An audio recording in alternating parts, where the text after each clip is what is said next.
There's a great blessing to being in Sin City, but there's also a great curse. And I think the greatest curse in this city is drinking and driving and, driving under the influence. Yep, deadly trend with a heartbreaking reality. DUI-related incidents on our local roads continue, leaving families forever changed and sparking renewed calls for harsher penalties for offenders. And those sentiments are echoed by some DUI advocates getting new hope after Governor Joe Lombardo announced that he will call a special session of the Nevada legislature. We asked you what bills you think should be revisited, and we received several comments like this one saying this city needs stronger DUI laws, time for people to lose driving privileges. So this comes after 12-year-old Christopher Suarez was hit and killed by a suspected impaired driver in our community. And just hours after a suspected drunk driver led Nevada State Patrol on a chase through downtown Las Vegas. Good evening. Thank you for joining us. I'm Dana Wagner. And I'm Marie Mortera. Earlier this year, Lombardo introduced the Safe Streets and Neighborhoods Act to address crime in our state, and that includes DUIs. While the bill didn't make it to his desk to be signed into law, locals and some officials agree more needs to be done. News 3's Jane Davenport joins us live with a look at the current penalties for DUIs and the change people across the valley want to see. Jane? Maria, Dana, under current Nevada law, those charged with DUI causing substantial bodily harm or death could face anywhere between 2 to 20 years behind bars. Now, just this past legislative session, we saw efforts to increase those penalties, and while those did not pass, people across the valley are still fighting to see that change.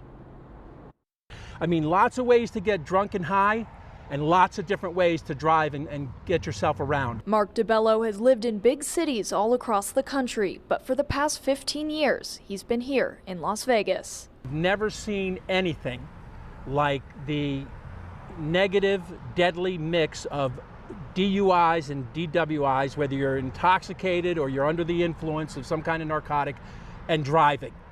I mean, it is really a deadly, deadly problem here in the Vegas area. I've never seen anything like it. As someone who has spent time in jail for driving while intoxicated, DiBello says the penalties here should be stricter. Metro has reported more than 4,400 arrests for driving under the influence. That's a nearly 5% decrease compared to this time last year. Misdemeanor offenders are required to attend a victim impact class in person. Tonight, these chairs will be filled with those who decided to take the risks. They were lucky. They didn't kill or injure anybody.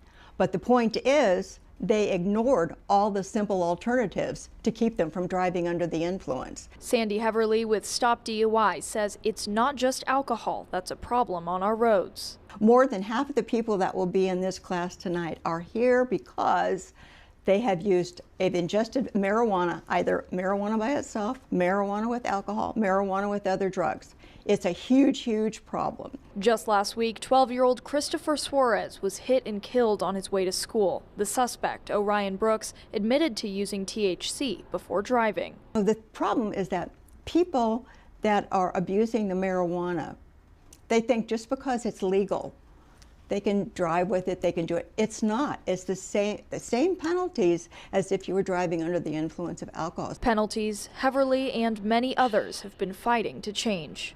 Currently, the maximum penalty for DUI felony causing death is 8 to 20 years. We wanted to enhance that to a vehicular homicide, which would increase the penalty from 25 to life. Their efforts did not pass this last legislative session, but she says their efforts are far from over. So we don't give up, never give up.